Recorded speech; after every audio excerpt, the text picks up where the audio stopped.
Rolling down the street in my power wheelchair, I noticed even as a kid I couldn't get into stores because of steps.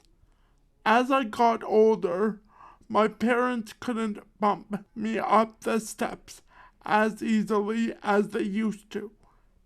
That's when I realized how much even 2 inches of concrete can make a difference to where I went in my community.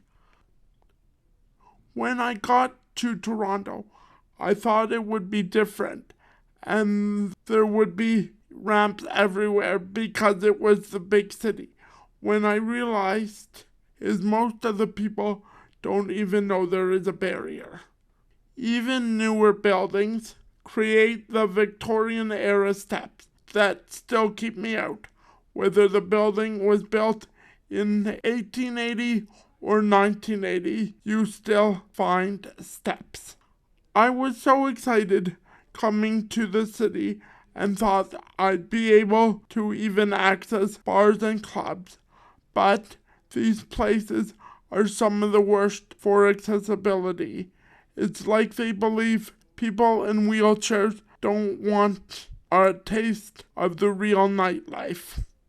The biggest thing for me is there are all kinds of wonderful restaurants in my neighborhood, but only half of them are accessible. Even then, only a few actually intrigue my palate. So when all the blogs talk about all these wonderful cultural opportunities in downtown Toronto, the first question I always ask myself is it accessible? And sometimes I don't get a clear answer. The hardest thing for me is accessing Toronto's wonderful storefront art galleries, as half or more of them are not accessible. Because the art in the galleries is unique, it's not like you can find the same art duplicated down the street. So when my artist friends have shows, I can only go to some of them and only if it's an accessible venue.